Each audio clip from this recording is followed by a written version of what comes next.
Hello everyone, welcome to Krishiv Nursing Online Classes. I'm Neha Jha.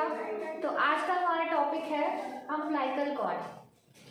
क्या आपको पता है अम्बिलिकल कॉर्ड होता क्या है? चलिए मैं बताती हूँ। सबसे पहले अगर हम डेफिनेशन की बात करें तो डेफिनेशन क्या होता है? The connecting link between the fetus and the placenta through with fetal blood flows and from the placenta. For example, ये हमारा क्या है? यूट्रस है, ठीक है। ये हमारा क्या है? अगर हम हिंदी में बोले तो ये बच्चादानी है, ठीक है। बच्चेदानी के अंदर क्या होता है? बेबी होता है, ठीक है, जो कि बेबी ग्रोथ कर रहा होता है, ठीक है। बेबी किसमें रैप रहता है? एमनोटिक मेम्ब्रेन में क्या होता है? एमनोटिक सैक में क्या होता है? पैक रहता है, ठीक है। अब बेबी के अम्बिलिकल से प्लेसेंटा क्या रहता है? अटैच रहता है, ठीक है। प्लेसेंटा क्या रहता है? अटैच रहता है, ठीक है। अच्छा, प्लेसेंटा के ये जो मदर के साइड देख रहे हो, ये जो यूट्रस के साइड अटैच है, ये इसको क्या कहते हैं? मैटरनल सरफेस, ठीक है। इसको क्या कहते हैं? मैटरनल सरफेस कहते हैं। लेकिन जो बेबी के अटैच है, जो बेबी से अटैच है, जो कॉर्ड अटैच है, उसको क्या कहते हैं? फीटल सरफेस या फीटल सरफेस या फीटस सरफेस, ठीक है। सरफेस ये क्या है? बेबी के साइड से अटैच है।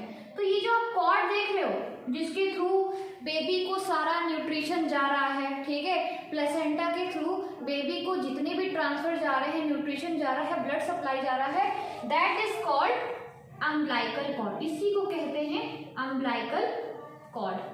कॉर्ड इन द सेंस ये क्या है? पूरा एक तरह का एक ट्यूब लाइक स्ट्रक्चर है, ठीक है, जो कि बेबी को पूरा न्यूट्रिशन या सारी चीजों का या कह लो सारे कंटेंट्स जो मिल रहे हैं वो प्लेसेंटा के जरिए मिल रहे हैं, ठीक है।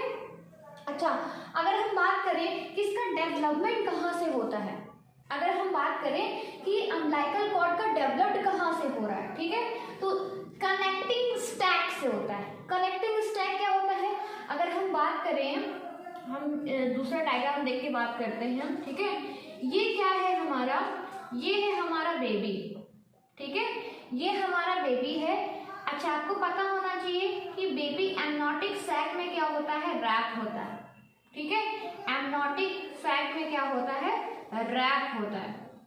तो जो आउटर मेम्ब्रेन है इट इज कॉल्ड कोरियन, ठीक है, इसको कोरियन सैक कहते हैं। जो अंदर का है एमनियन सैक कहते हैं, एमनियन सैक।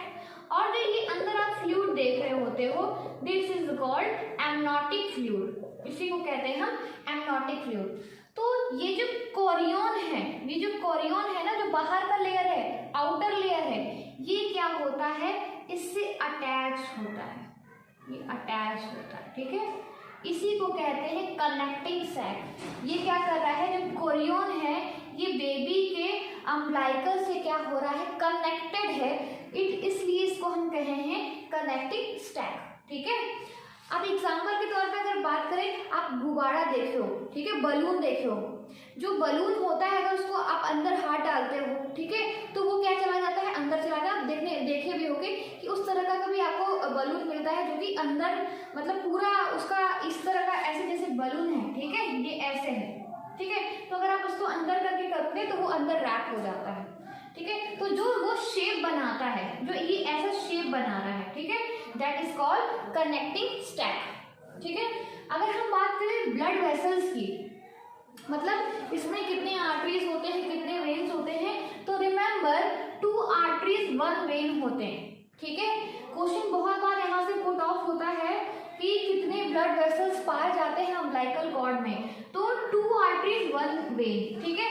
लेकिन अगर पूछा जाए 4 मंथ में, अगर पूछा जाए, अगर हम बात करें कि पहले टाइम पे क्या होता है, तो 2 आर्टरीज होते हैं, ठीक है, 2 आर्टरीज होते हैं, 2 वेन्स होते हैं, ठीक है।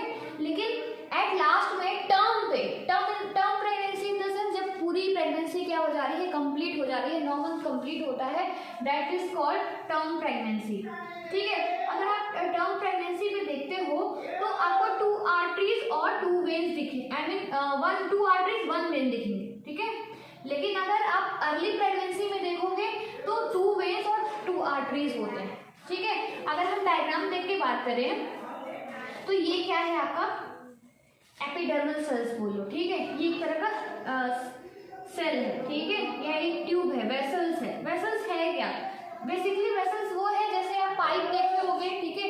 पाइप्स के रास्ते से क्या जाता है, पानी जाता है, सेम वैसे ही वेसल्स होता है, ट्यूब होता है, इसी से ही ब्लड पूरी क्या होती है, एंट्री होती है, आर्टरीज वेसल्स एंटर करते हैं। तो बस एक नाम दे दिया गया है वेसल्स का, ठीक है। तो अब इसी में ही क्या होते हैं, 2 आर्टरीज होते हैं, ठीक है। ये जो मैं ब्लू कलर का ड्रॉ कर रही हूँ ये क्या है, आर्टरी है, और ये जो रेड कलर से मैं ड्रॉ कर रही हूँ ये क्या है, वेसल्स है, ठीक है। ये क्या है, वेन्स है, सॉरी 1 वेन, एंड ये आप देख रहे हो ये क्या है, आर्टरी है, 2 आर्टरी, ठीक है। और ये जो आप देख रहे हो इसका ये जो सब्सटेंस है इसको हम कहते हैं वॉटसन जेली, ठीक है। इसका नाम क्या होता है, ये जेली लाइक स्ट्रक्चर होता है इसलिए इसका वॉटसन जेली नाम है, ठीक है। अच्छा, अगर हम बात करें, मैंने क्या बताया, कितने ब्लड वेसल्स होते हैं, 2 आर्टरीज होता है, 1 वेन होता है, लेकिन ये टर्म प्रेगनेंसी की बात कर रहे हैं। अगर हम अर्ली प्रेगनेंसी देखें स्टार्टिंग एज में, या आप 4 मंथ में कह लो, 4 मंथ तक कितने होते हैं, तो 2 वेसल्स और 2 आर्टरी होते हैं, ठीक है। यहीं पे ही क्या हो जाते हैं, एक वेन्स और ऐड हो जाते हैं। लेकिन एट लास्ट में जैसे जैसे प्रेगनेंसी बढ़ती है वैसे वैसे एक वेसल्स क्या हो जाता है, गायब हो जाता है। अगर हम बात करें लेंथ ऑफ अम्बिलिकल कॉर्ड की तो 50 से 55 सेंटीमीटर का लेंथ होता है, ठीक है। अगर वही कॉर्ड कम हो जाए तो शॉर्ट कॉर्ड कहलाएगा, अगर यही 100 के अबव हो जाए तो वो क्या कहलाएगा, लॉन्ग कॉर्ड कहलाएगा, ठीक है। अगर आप इसमें 45 से आप कह सकते हो 55 तो ये भी क्या होगा, सही होगा। लेकिन अगर हम एवरेज मान के चले तो एवरेज हमारा 50 से 55 सेंटीमीटर का होता है। डायमीटर की अगर हम बात करें तो डायमीटर, अगर ये जैसे ये कॉर्ड है आपका, ठीक है, डायमीटर क्या होता है वो बता रही हूँ, कॉर्ड है, ठीक है। तो ये क्या हो गया इसका डायमीटर, तो डायमीटर 1 to 2 सेंटीमीटर का देखा जाता है। आगे हम पढ़ेंगे abnormalities of umbilical cord. Thank you.